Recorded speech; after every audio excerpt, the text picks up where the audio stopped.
What we've just seen at the Accra Stadium is so important to me. Important insofar as we're trying to transform the way in which people look at rugby here in Ghana. Changing the mentality from a football mentality to a rugby mentality.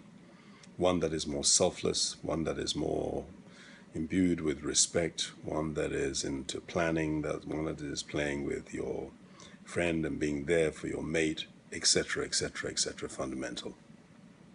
What it did in getting over 80 to 100 players out there,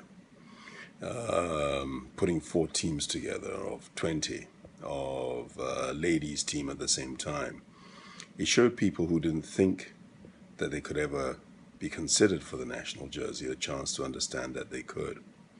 A process which for me started quite a while ago, watching coaches come together. And I think that's one of the great things, seeing Amazu and Simba sitting down, talking together, Captain Black refereeing, and then getting involved in the discussion process. I stood high up in the stands and then came down much later to get involved in what they were discussing. I think that was fantastic.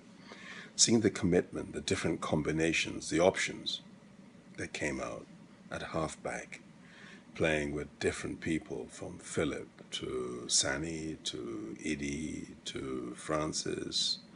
A whole range of people came in and were able to play different combinations while we tried to look at different aspects of the game and what could work under different situations. Back row combinations, in the center combinations, and then working out and tutoring those on the fringes who got involved about different ways forward. Massively, massively important. There's a lot going to happen, I believe, in Africa rugby and in Ghana rugby.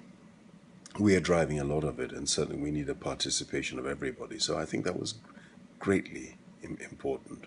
Cost, massive, as always.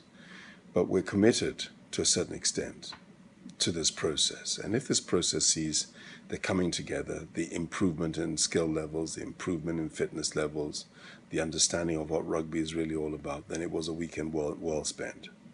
And I think we need to thank the coaches and the players who came out there for what they've done, the people from Gara and St. West who made it possible at the same time.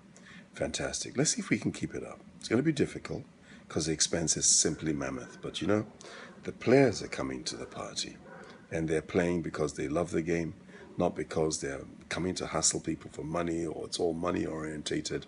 I think there's a feeling that more and more of them are beginning to understand that this thing is for them. It's not for me, it's for them. And that's what rugby is about. You pick up the ball, you think about it, you play with it, you pass it, you dream it. That's rugby.